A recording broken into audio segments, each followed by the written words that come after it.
8월 11일 화요일, 오늘 우리에게 주신 하나님 말씀은 열왕기상 13장 11절부터 19절까지 말씀입니다. 열왕기상 13장 11절부터 19절까지 말씀 함께 읽겠습니다. 베델에 한 늙은 선지자가 살더니 그의 아들들이 와서 이날에 하나님의 사람이 베델에서 행한 모든 일을 그에게 말하고 또 그가 왕에게 드린 말씀도 그들이 그들의 아버지에게 말한지라. 그들의 아버지가 그들에게 이르되 그가 어느 길로 가더냐 하니 그의 아들들이 유다에서부터 온 하나님의 사람의 간 길을 보았음이라. 그가 그의 아들들에게 이르되 나를 위하여 나귀의 안장을 지우라. 그들이 나귀의 안장을 지우니 그가 타고 하나님의 사람을 뒤따라가서 상수리 나무 아래에 앉은 것을 보고 이르되 그대가 유대에서 온 하나님의 사람이냐 대답하되 그러하다. 그가 그 사람에게 이르되 나와 함께 집으로 가서 떡을 먹으라. 대답하되 나는 그대와 함께 돌아가지도 못하겠고 그대와 함께 들어가지도 못하겠으며 내가 이곳에서 그대와 함께 떡도 먹지 아니하고 물도 마시지 아니하리니 이는 여호와의 말씀이 내게 이르시기를 내가 거기서 떡도 먹지 말고 물도 마시지 말며 또 내가 오던 길로 되돌아가지도 말라 하셨음이로다. 그가 그 사람에게 이르되 나도 그대와 같은 선지자라. 천사가 여호와의 말씀으로 내게 이르기를 그를 내 집으로 데리고 돌아가서 그에게 떡을 먹이고 물을 마시게 하라 하였느니라 하니 이는 그 사람을 속임이라. 이에 그 사람이 그와 함께 돌아가서 그의 집에서 떡을 먹으며 물을 마시니라. 아멘. 이 말씀 하나님 말씀입니다. 오늘도 말씀 안에서 주님과 동행하겠다고 다짐하여 이 새벽에 주의 성전에 나와 하나님을 예배하며 찬양하는 또 기도하는 여러분의 삶 가운데에 하나님의 크신 은혜가 함께 하시기를 주님의 이름으로 축원합니다. 솔로몬이 죽고 그 아들 르호보암이 왕이 되었지만 북쪽의 10지파는 그 르호보암을 이제 거절하고 여로보암을 새로운 자기들의 왕으로 세움으로 인해서 북이스라엘과 남유다가 갈라지게 되었죠. 그 북이스라엘의 초대 왕이 된 여로보암은 하나님께서 그를 당신의 도구로 삼았는데 그러면 좀 감사하고 또 하나님 말씀에 순종해서 그 은혜를 좀 누렸으면 좋았을 것을 이 여로보암은 그렇지 못했어요. 여로보암은 이 북이스라엘 사람들이 예루살렘에 가서 예배하는 가운데에 마음이 다시금 그 르호보암에게로 쏠릴 것을 걱정해서 금송아지를 만들어서 백성들로 하여금 거기에 절하게 하고 본인만 우상을 숭배하는 것이 아니라 이스라엘 백성들조차도 우상을 숭배하게 이끌었던, 범죄하게 만들었던 그 사람이 바로 이 여로보암입니다. 어제 말씀에서는 이 여로보암이 베델에서 이제 금송아지 섬기는 그 제단에서 제사할 때에 하나님께서 하나님의 사람을 남유다에서 이제 북이스라엘 그 베델로 보냅니다. 여로보암이 세운 제단이 다 산산조각 날 것이다, 부서질 것이다 라고 하는 예언을 하도록 합니다. 남유다에서 간 하나님의 사람은 하나님 말씀에 아주 철저히 순종해서 그가 어제도 제가 언급을 했지만 죽을 수도 있는 그러한 상황, 여로보암 왕이 얼마나 그 선포를, 이 제단이 기껏 세우는 제단이 회파될 거라는데 죽을 수도 있는 상황이었는데 담대하게 하나님의 이 말씀을 선포하지요. 그리고 선포한 대로 제단이 갈라지고 무너지게 됩니다. 그가 말한 대로 되고 또 이 여로보암의 손이 이제 얼었다가 다시 펴졌다가 하는 그 모습을 보면서 여로보암 왕이 능력의 종이구나 라고 하는 생각에 자기 집으로, 자기 왕궁으로 가자고, 재물을 줄 테니 가자고 유혹하지만 이 하나님의 사람은 그 유혹을 거절합니다. 여로보암과 먹지도 마시지도 않고 말씀에 순종하여서 왔던 길이 아닌 다른 길로 돌아가게 됩니다. 어제 말씀이 그렇게 은혜롭게 마무리됐어요. 이 하나님의 사람이 끝까지 하나님 말씀에 순종했습니다. 이렇게 마무리가 됐는데, 오늘 본문에 보면 베델에 한 늙은 선지자가 등장을 합니다. 그는 선지자인데 베델에 남았다 그랬어요. 제가 몇 차례 말씀을 드렸습니다만 이미 북이스라엘의 온전한 신앙인은 남아있지 않았다 그랬어요. 레위 사람들이라든지 하나님을 잘 섬기고자 하는 사람들은 여로보암 왕이 우상을 만들고 백성들이 거기 가서 절하는 것을 바라보면서 야, 이거는 아니지 라는 생각에 북이스라엘을 떠나서 남유다로 대부분 이동을 했단 말이에요. 피신해 왔어요. 그런데 이 지금 늙은 선지자는 베델에 남아있다는 거죠. 상황적으로 보면 다른 신앙인들은 신앙을 지키기 위해서 남유다로 내려갔는데 북이스라엘에 여전히 남아있는 이 선지자는 온전한 신앙인이, 그러니까 참 신앙인이 아닐 수 있다. 온전한 선지자가 아니라 거짓 선지자일 가능성이 있고요. 물론 이것을 거꾸로 보면 남들은 다 피신해 갔지만 나라도 이 북이스라엘에 남아서 이 백성들을 하나님께로 인도해야 되겠다라고 하는 마음이 들었을 수도 있지요. 뭐 어느 것이 맞는지는 사실은 이후의 상황을 보면 그가 하나님의 이름을 팔아서 거짓말을 하는 것을 보면 전자에 가깝지 않나 이렇게 여겨집니다. 그 선지자의 아들들이 자신들이 보고 온 것을 아버지에게 이제 보고를 합니다.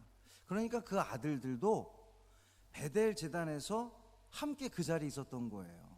여로보암과 그 백성들이 하나님이 아닌 그 금송아지에게 절하고 제사하는 그 자리에 이 아들들이 있었으니까 그 광경을 보지 않았겠어요? 그러니까 주석에 보면 이 아들들 역시, 그리고 이 늙은 선지자 역시 그 우상을 숭배하는 것에, 그러니까 아들들이 가도록 허락할 정도로 이 늙은 선지자는 이미 타락한 사람이었음을 또 이야기하기도 합니다.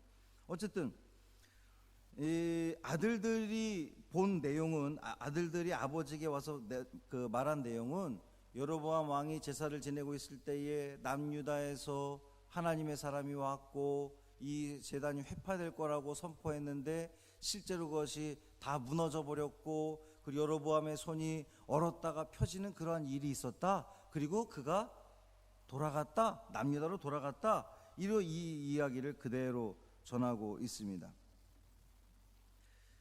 아들들의 이 말을 들은 이 늙은 선지자는 당장 나귀를 타고 이 하나님의 사람을 쫓아갑니다. 그리고 결국 만나게 됩니다. 어제로 여로보암 왕처럼 자신의 집으로 가자고 제안을 합니다. 이 하나님의 사람은 어제 여로보암 왕의 제안을 거절할 때와 똑같이 하나님께서 내게 명령하시기를 들어가지도 말고 먹지도 말고 당신들과 함께 마시지도 말고 왔던 길이 아닌 다른 길로 돌아가라고 명령하셨기에 나는 들어갈 수 없습니다. 함께 갈 수 없습니다라고 거절을 해요. 거절을 하는데 여기까지는 어제 여로보암 왕과의 이 상황이 무척 비슷하게 가죠. 그러나 이제 이야기가 달라집니다. 이 늙은 선지자가 거짓말을 합니다. 하나님께서 천사를 보내서, 나에게 천사를 보내서 당신을 인도하여서 당신을 먹이게 하고 마시게 하고, 이제 요즘식으로 우리 표현하면 극진히 대접하라고 하나님이 내게 명령하셨다라는 거짓말을 합니다. 그리고 이 하나님의 사람, 어제 말씀에서 그토록 칭찬받았던 이 하나님의 사람이 그 늙은 선지자와 함께 들어가서 먹고 마심으로 하나님의 명령을 어기게 됩니다. 결과는 어떻게 되겠어요?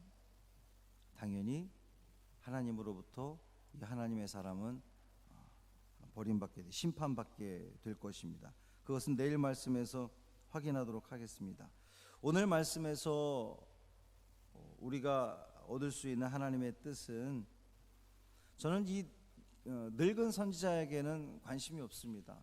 그가 우리가 주목해 봐야 될 사람은 그가 아니라 하나님의 이름을 팔아 거짓 증언을 한 이 사람 옳게 볼 수 없죠. 문제는 어제 그토록 칭찬받았던 이 하나님의 사람입니다. 왕의 유혹에도 넘어가지 않던 이 사람, 자신도 선지자라고 접근하는 사람의 그 늙은 선지자의 말에, 거짓말에 속아서 하나님의 명령을 어기게 되었습니다. 하나님의 특별한 명령을 받아서 목숨을 걸고 북이스라엘에 와가지고 선포할 정도로 하나님이 특별한 사명을 받았으면, 만약에 누군가 나타나서, 이 늙은 선지자가 나타나서 하나님이 나에게 와서 먹고 마시라고 천사를 통해서 이야기했다라고 와서 이야기를 할 때에 내가 받았던 음성과 다르면 물어봤어야죠. 하나님께. 하나님의 선지자니까 하나님께서 내게 명령하신 것은 들어가지도 말고 먹지도 말고 마시지도 말라고 하셨는데, 이 어찌된 일입니까? 제가 정말 이 사람을 따라가는 것이 옳습니까? 그렇지 않습니까? 하나님께 물어봤어야죠. 하나님께 기도했어야죠. 그런데 이 사람은 하나님께 묻지 않고 이 늙은 선지자를 따라가서 들어가서 먹고 마심으로 하나님의 명령을 어겼습니다.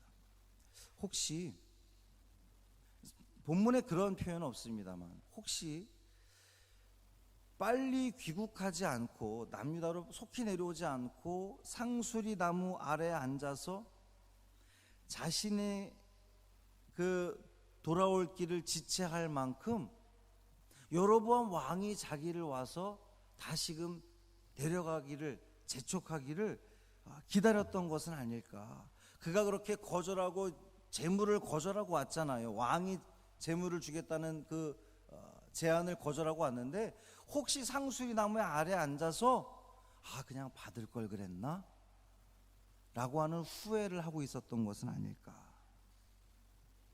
결국 그의 이러한 우유부단함, 하나님의 집으로의 그 더딘 복귀, 세상을 향해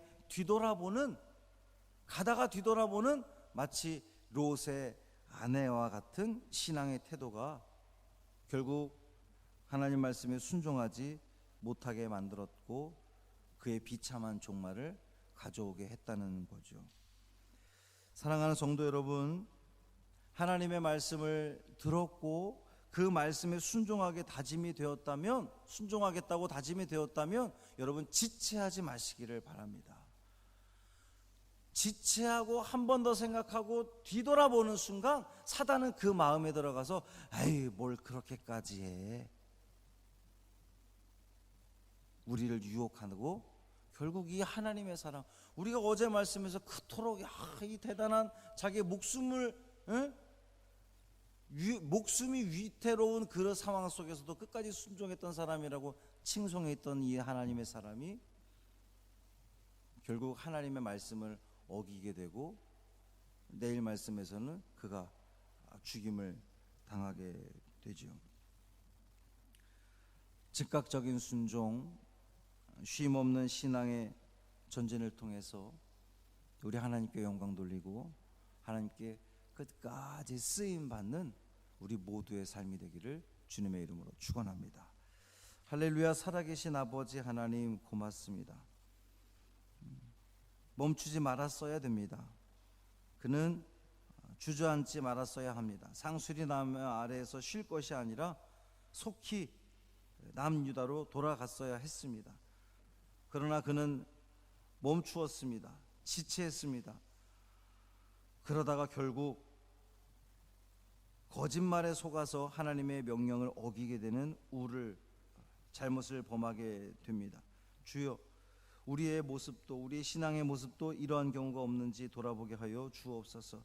하나님께서 우리에게 말씀하신 것, 아멘으로 순종하겠다고 다짐이 되었다면 지체하지 않고 즉시로 순종하며 나아가는 우리 믿음의 성도들 되게 하여 주옵소서. 그 어떠한 삶의 그 어떠한 신앙의 모습 가운데서도 하나님께서 나에게 원하시는 것이 무엇인지 생각하고 기억하고 또 하나님께 묻고 매 순간마다 하나님의 영광을 돌려드리는 것이 무엇인지 하나님께 묻고 간구하며 기도함으로 나아갈 때에 우리 하나님의 기쁨과 영광 돌리는 우리의 삶이 될 줄 믿습니다. 이 하루도 주님과 동행하며 주님의 기쁨을 위해서, 영광을 위해서 최선을 다해 살아가는 순종의 길 걸어가는 우리 믿음의 성도들 되게 하여 주옵소서. 한날의 삶을 온전히 주님께 맡기기를 원하며 우리 주 예수 그리스도의 이름으로 간절히 축복하며 기도합니다. 아멘.